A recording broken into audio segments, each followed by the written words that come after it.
Hey, today we're going to talk about men's mental health. And you can see, we have a guest. It needs a male. We had to bring a male presence to the table to talk about men's mental health. So why don't you introduce yourself to us, Mr. James Bush? What's going on, everybody? My name is James Bush. I'm a licensed professional counselor in, I guess, a bunch of states you can call it right now. I am host of the Mind of a Man show, where men talk about things mental health related, as well as legacy and some fun stuff as well too. I'm very excited to be on here with one of my mentors and Ruffin over here. like David Ruffin, but yeah, very excited, very excited. We're excited to have you. Thanks for joining us today on Brown Girl Banter as we talk about men's mental health. It's funny, Riley, y'all know Riley, I don't even have to explain who Riley is. So y'all talking about men's mental health? I said, I don't know, Riley, we got 3 clinicians at the table. You never know what this might turn into, but definitely our focus today is men's mental health. And so we're so excited to have James here because he is definitely an expert in that particular area. But before we get started and diving into our topic, we can't start without catching up with each other and see what's been going on. So we'll start with you, Dr. Dangerfield. What's been going on, girl? Well, let's see. May has been a month. May has been a good month, but May has been a month where I've been in my fields.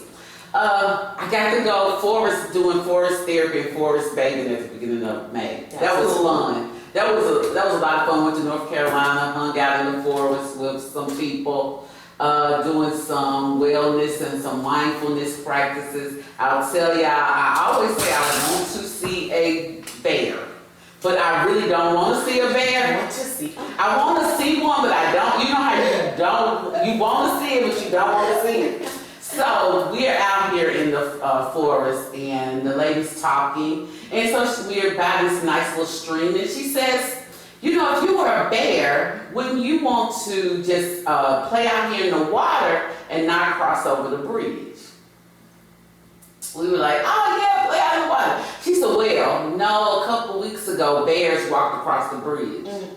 I was like, oh, so bears are out here. I was like, I don't think I want to see a bear. I don't want to see one that close up. Perspective change. Yeah.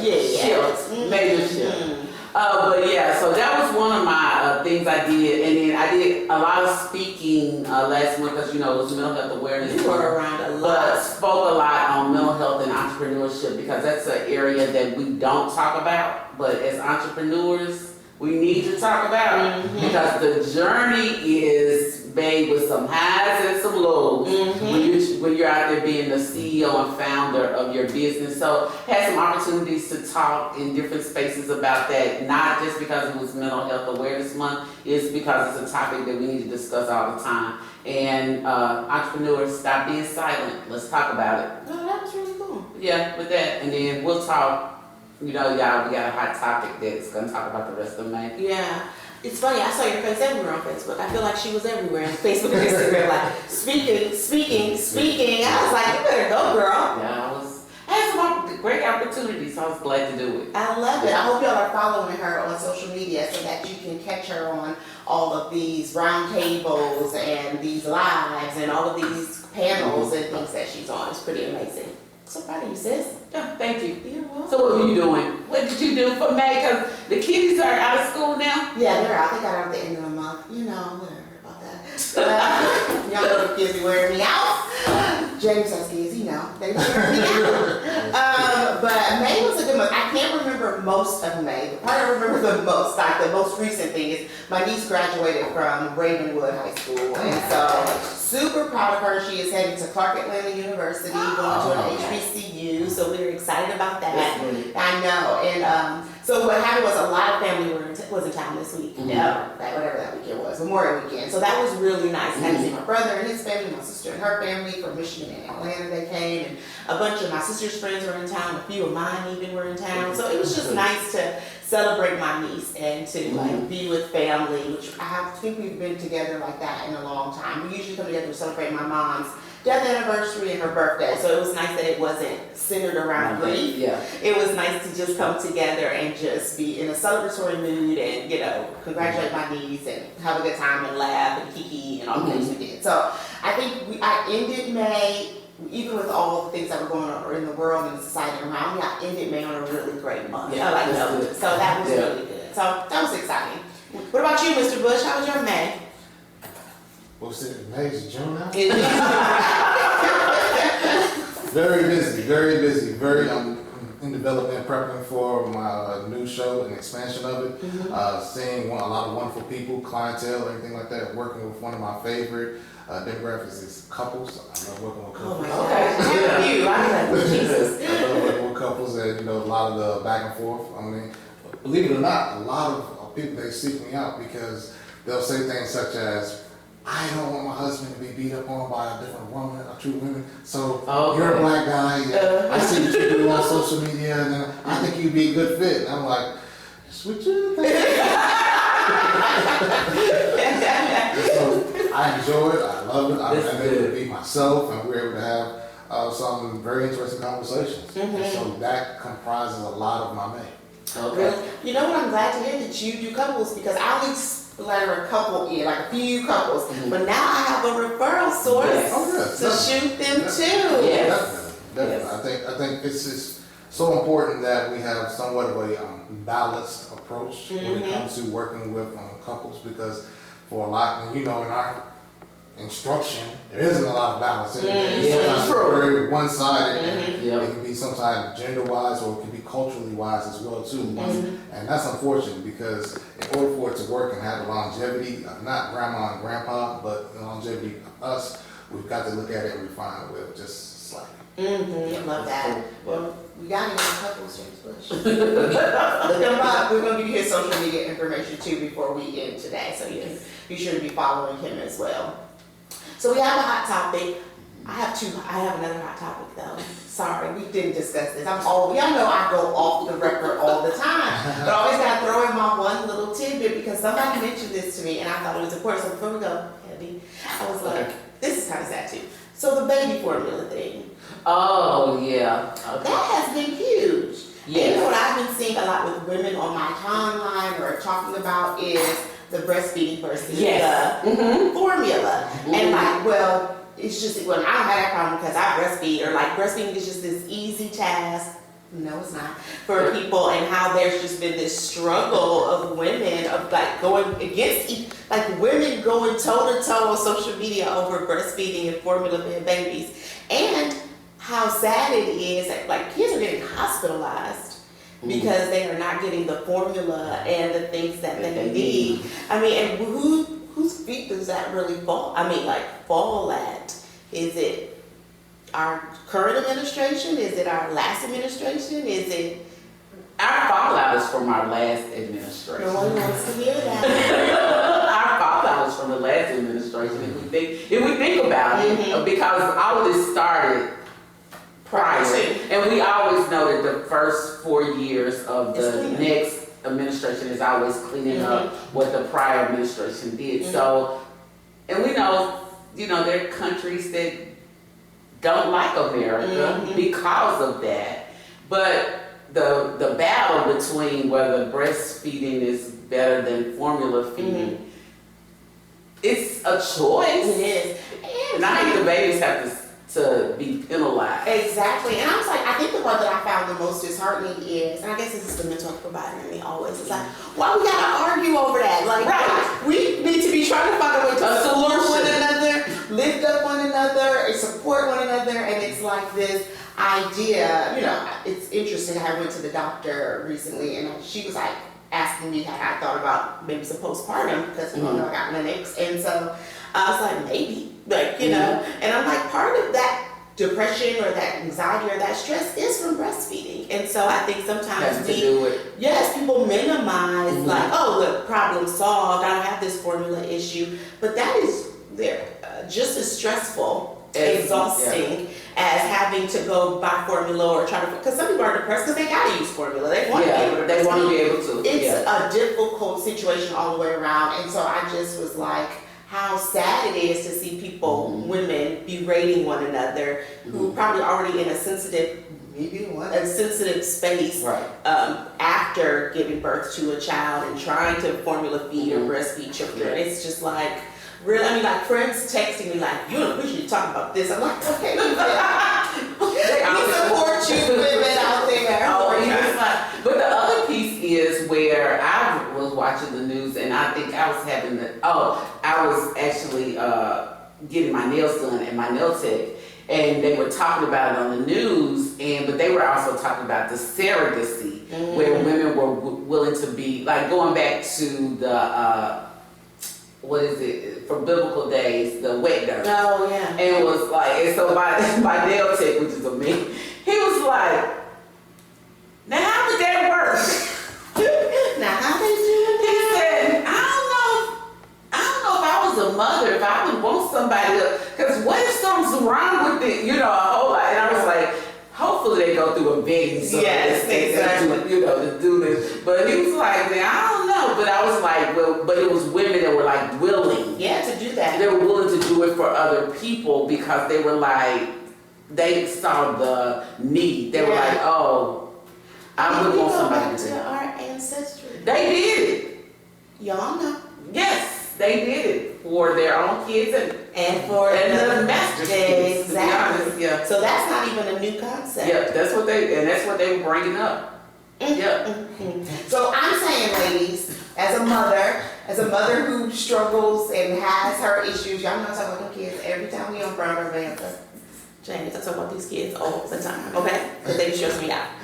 Let's find a way to support, uplift, and encourage one another versus finding ways to berate and put each other down and compare something that doesn't even need to be compared. Right now we're in such a state of emergency. I mean, I was at Target the other day and was sad to go down that aisle. Like, it is nothing in there. And people are buying to send to other people. Yes. I've heard those, Yes. And thanks to all my friends who definitely reached out to me to make sure I was okay and if I needed formula. That was so thoughtful and sweet. And so I'm just like, the state of America, speaking of children in the state of America, I think we've all been looking at the news and we all have seen the devastation with the most recent, is that the most recent, y'all? Not for kids, yes, but for gun violence, no. Gun violence. And so, if you saw her page, I called Lucretia kind of after I texted her, and I couldn't even get the words together about the shooting in Texas to even post anything, to say anything, because I think I was devastated. I was devastated by that. So, how did you all cope or manage with the shooting that happened in, is it Uvalde? Yeah. Is that how you pronounce it? Yeah. How did you all cope and manage with your clients, or how did you all deal with that? For me, y'all know, when something major happens in the news, first, I have to take a nap. You do take a nap? I have to take a nap so I can process what's going on. But my heart, like I told you when we were talking to each other, texting each other, I was like, yeah, the one in Buffalo hit me. I said, but this one hit me. I was just thinking about those babies. I was like, they no longer had a safe space to go to. When, we've had several mass shootings that happened in schools. And I was just thinking, and I talked about this with one of my clients, we were like, when we were going to school, the only two drills we had to know about, fire drill and tornado. So either when the fire alarm goes off, you get in line, go out to school, get with your teacher. Or if it's a tornado, you go out in the hallway, put your head between your legs, and wait till it passes over. I said, but now kids have to go, they had to learn how to survive. It's crazy. They have to learn how to, if a certain code goes off in the school, what do you need to do? And they teach it to them early, not even, they teach it to them in preschool, because I have, my godson's wife, she works in a preschool, they got a code, and the students, when they heard it, they would get ready to have a drill. But they were like, hey, Miss K, we need to do blah, blah, blah. Let's get in the bathroom, so they have to live in a state of survival. just to know how to survive every day. So going to school is no longer safe. Going to the grocery store is no longer safe. Going to church is no longer safe. Those are places of safety for us. Mm-hmm. So It was hard. yeah, Tops was hard. yeah, that one, yeah. Because then the other piece that we can't miss is like, it took the authorities a long time to go in. Mm-hmm. So, what was that about? What was that about? How did you go? How did you manage? Well, I think for me, it's somewhat of a reflection of our society, especially with the work we do and the things that we're not allowed to speak openly about. We're talking, when we see these clients, you just sit back and he's like, gotcha. You just sit and it's like, I can see where some of the tendencies are when it comes to homicide ideation as well as suicide in a sense. But on another note, looking at some of the descriptions of the massacre and the carnage and what some of those young individuals had to do to survive and how they were very quick to adapt to the situation and make those quick moves, I think to myself, where did you get that? Where did you learn Because they had to know how to survive. And I Those just factors. said to myself, I'm like, I don't know if I would be at that If age. you would have thought about that, I needed to lay there still, put blood on Put me, my classmates' blood on me. to make it look like I was dead. You know, what we had thought about that. And What I thought about that as an adult. it's amazing, but I say this is crazy because there was a statement made years and years ago, about maybe over 10 years ago, when Jared Lochner did what he did for the state senator down in Arizona, and one of the congressmen said the mental health community has failed us. And so now I look at this same situation and saying, has the mental health community failed us, or are the resources in place for the mental health community to do the things that are needed to be done? Are there services being rendered to rural communities? Is there, I don't want to say wraparound services, but even as far as, man, from our judicial, legislative branch, Yes. are everything in order so that we can potentially have a defense against this? The way things are going, I do not see that, and I see this unfortunate. Yep. I agree with that. I mean, you can't say, oh, it's not about guns, it's about mental health, but then you cut mental health fund. Most states cut funding for mental health when the new budget comes out. It's like, you're slowly taking away all the money. Oh, when there's a shooting, but instead of sending out the police, they need to send a social worker or somebody. Yeah. But there's no money for that. Right. And then you send out the overworked social worker because there's no backup, no staff, no support, and who's burnt out because they've been working hard to maintain. Yes, the cycle is vicious for that type of thing. And then we are, like you said, it's not like we're not taking in that trauma too. Like our clients are experiencing it. Those poor people who are going through it, their family members, and then we have to sit and hear those stories, and we have to be present and hold space for them, and then we got to deal with it too. So, the cycle is, and I don't know who checks on us besides each other to make sure we're okay after all of that too, so. Let's check again. Exactly. It has just been, I don't know, I was noticing lately that I am a person who looks around at exits when I go places, or if I'm out at a festival or something. I'm like, okay, if I gotta take off now. Where am I gonna? Or if you go in the store, you're like, okay, I need a list, and I need to get in, get out. It's sad. Yeah. The super sad. I contacted me the other day. She's like, well, most of the stuff I need is in the back of the grocery store anyway, so I feel more comfortable. I don't have to kind of be in the front. Yeah. I don't even think You have about to that. think about that. You have to think about that, and even having to prepare your children to have to think about, like, so if this happens in school, this is what you need to do And that's if right. you can. Yeah. To tell my child, and if somebody gets shot next to you, make sure she's 8. Yeah. You might have to put some of that blood on you and just lay there and act like you're not breathing. So they would think they had already got you. And so then their mental health and what they have to contend with, and that struggle for them. And so it's just been really hard trying to manage that, not just for myself, not just for my family and my kids, but for my clients as well.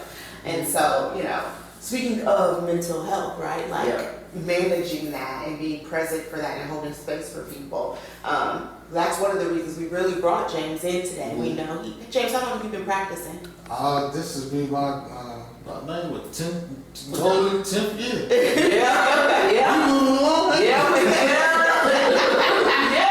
About 10th year in this process. I again, I cut my teeth in substance abuse, and I learned a lot from that whole aspect. Is that substance abuse is just a symptom of other things that go on in people's lives, i.e., the opioid epidemic, i.e., mass shootings. A lot of things are going on in the hearts of men that are not being dealt with or sought to.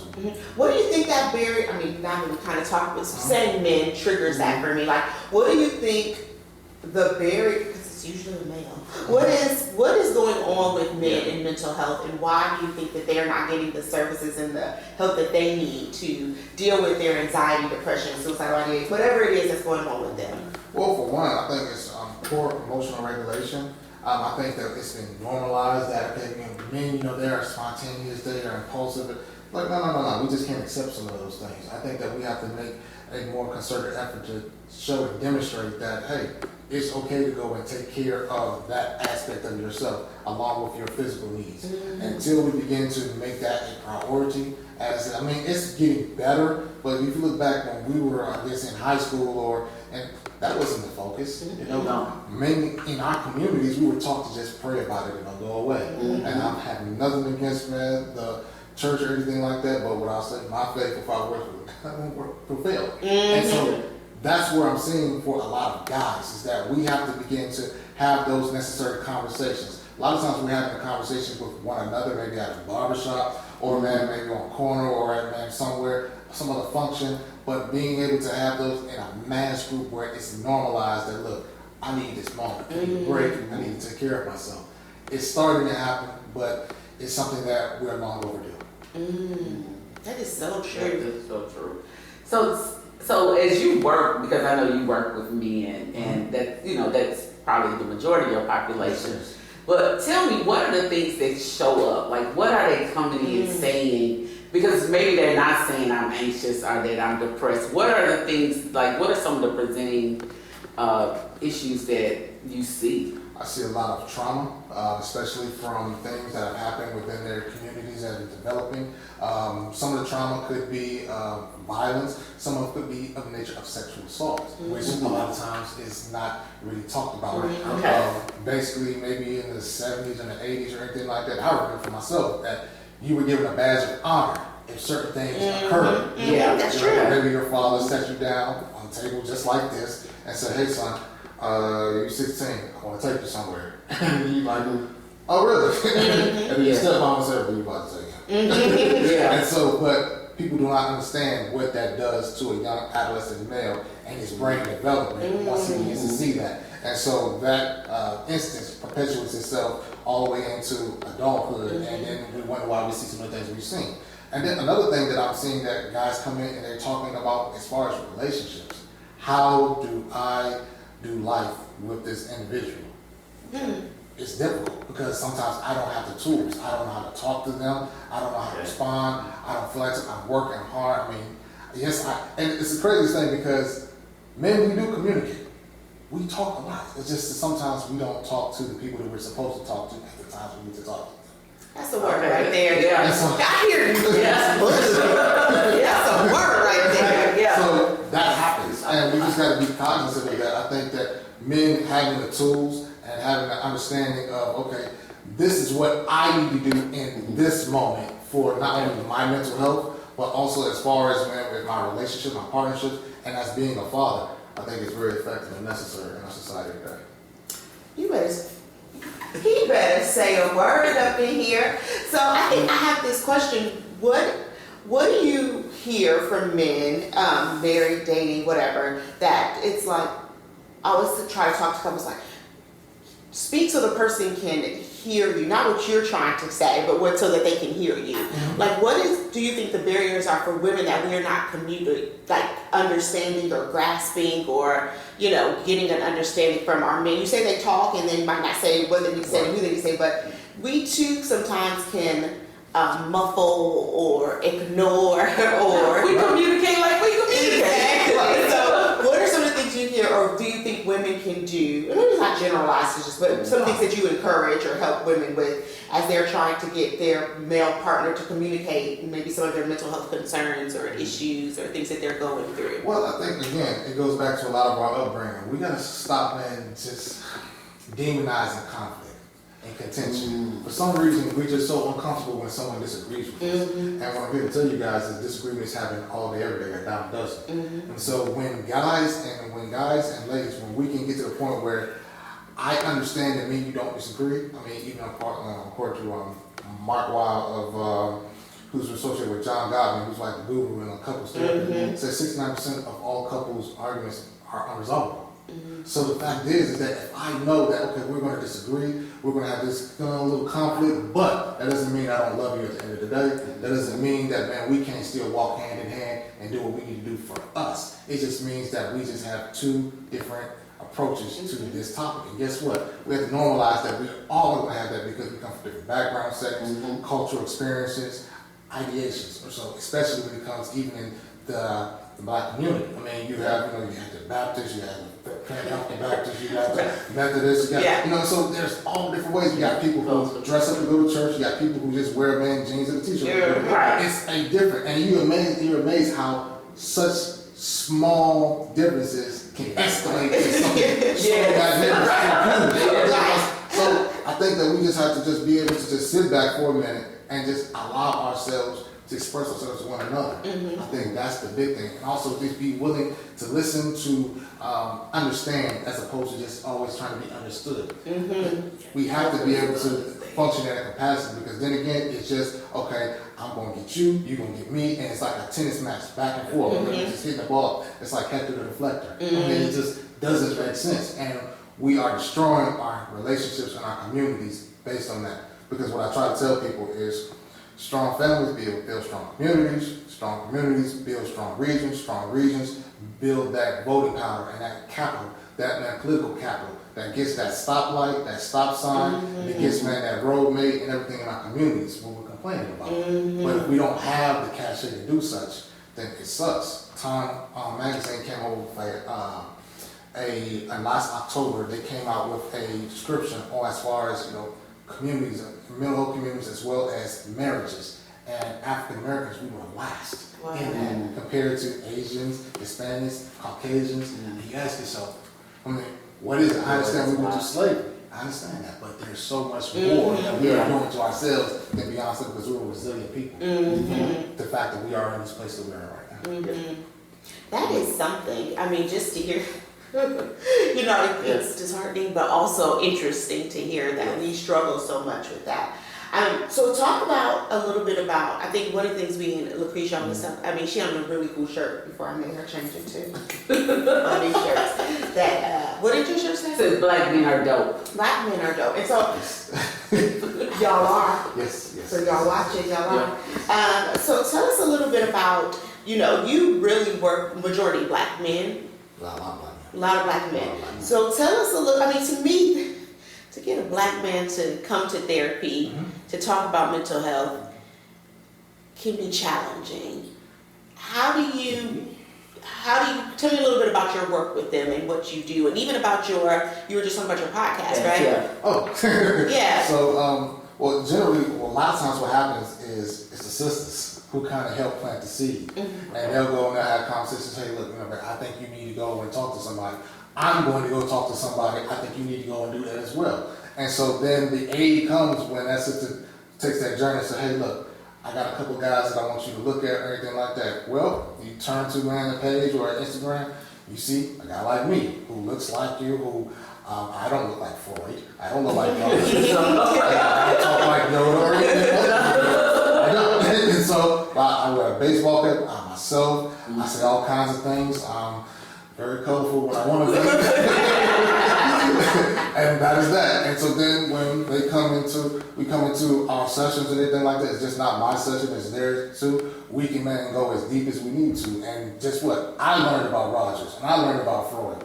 But you don't need to know anything about that. All I want you to do is just talk, and it's being able to have those comfortable and sometimes uncomfortable conversations about life. What are you expecting? Presenting milestones and goals. Okay, what do you want to see? What do you want to do? Maybe you're looking at this not necessarily wrong, but we can take a different angle or approach to it. I think that's what guys need to have an understanding of, is that there is always other ways. They may not be the one that we want to see, but there are other opportunities out there. and just feel comfortable just having those discussions. I mean, especially when it comes to relationships. Why? Because a lot of the men I've seen, they came up through we have the 70s and taking the skill labor out of schools. We had the time, the 80s and crack epidemic, where there was a lot of single parent homes. We had the 90s crime bill or so like that, where a lot of men were placed incarcerated for a long period. So the model and the understanding that they got, they really didn't get from the other elders. They just had passed. So now we're, as a community, trying to work together to kind of fill in the blanks as quickly as possible, so that our generation, our progeny after us, has a better opportunity. Are we perfect? But at the same point in time, we're making the intentional efforts that we're going to do something about this. Man, that's a word. That's good stuff. I'm over here like, that's some good stuff, James Bush. This what you be talking about on your podcast? I'm stupid. I talk all kinds of stuff. What you be talking about on your podcast? I mean, again, a lot of the different things that are happening in our current society, such as, we talk about divorce, what it's like to pick your children up at a police station, that kind of stuff, that kind of information, the trauma that goes along with that, and further implications that go along with that. It's not necessarily of a criminal nature, but what does that teach your children about the interaction between both parents? There's something said about that. Also, too, we are talking about, as far as money, legacy. What do you spend your money on? Where do you want to go? I mean, it's not for me to tell you, but I'm going to give you the facts on, how some other cultures, they can meet through Instagram and Messenger, and all of a sudden all show up at Fifth Third Bank and say, hey, look, we're going on this business plan together. What if we did that? Or, we could talk about, as far as relational-wise, what is polyamory? Like polyamor cracker. So it's like, what does it truly mean, about that? And guess what? Polyamory has its own ethics and rules as well too. It's not just a free for all. That's true. And so we have to be able to have those discussions. Modern times in relationship versus traditional. These are things that we have to discuss, because a lot of us we're trying to live in the guise or the ideas of what Grandpa did. But guess what? We didn't understand at 13 and 14 what all Grandpa was doing until we saw it in the funeral when other family showed up. And so it's like we've got to begin to deconstruct some of these narratives and these ideas about these marriages and these relationships, and actually tell them what it truly means, so that our men will be prepared thoroughly. So tell them, where can they find you to listen to this information? You can catch me on Empowerment Radio Talk 24/7. It's an affiliate of iHeart Radio, and I'm going to be starting June the 13th. I'll be on 5 days a week at 5:30 p.m. Pacific Standard Time. Cool. I'm loving that. I love it. I'm on the West Coast now. And also, you can find me on IG at the Mindful Man Podcast. You can find me on TikTok, the Mindful Man Show. You can look for me on Facebook, James Bush, the Therapist, or so. Or you can just put a finger up picture. I'm somewhere. James Bush. Google. Like Chris Carter used to say, Google me. Google me. I'll pop up. So. I love it. But one question before we end. You were talking, something that came up. You have a son. Yes, sir. What information or what advice do you give your son? Because he's a teen or close to 15 in August. Yeah. So he is a teenager. Yes, he is. What do you talk to him about from the mental health perspective of being a young man growing into a man? It's okay to be you. Okay. It's okay to be, it's one of my hashtags I try to use is be authentically you 22. It's the thing is that you have to learn and grow into being yourself. Also to understand that you're going to make some mistakes, you're going to make some things that you're going to have to learn from. Even as a father, looking at my son, I'm like, yeah, you're going to go through some things right there. But those are going to help him as a young man grow into the awesome individual he's going to become. And so, not just trying to kind of shield him and save him from everything, but just preparing him that it's okay to make mistakes, it's okay to be you, it's okay to celebrate yourself, it's okay to gravitate towards those individuals who affirm and support who you are and what you do. I think a lot of times we've been told that we have to fit in this box or this mold or this layer or anything like that. That's not so. Just be yourself, and when you're doing that, there's such peace, there's such freedom that comes along with that. And when you're not being yourself and when you're attracting the other individuals who are not supportive of what you do. That's anxiety. That's where depression comes from, because you're sitting in seats that are not meant for you.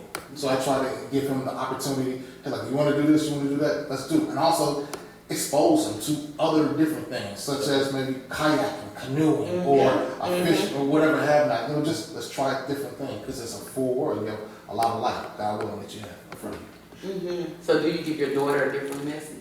I let my daughter be who she is. I let my daughter, she's my son and my daughter, they are different. Both one is very, he reminds me a little bit of myself, and then my daughter, she reminds me a lot of myself.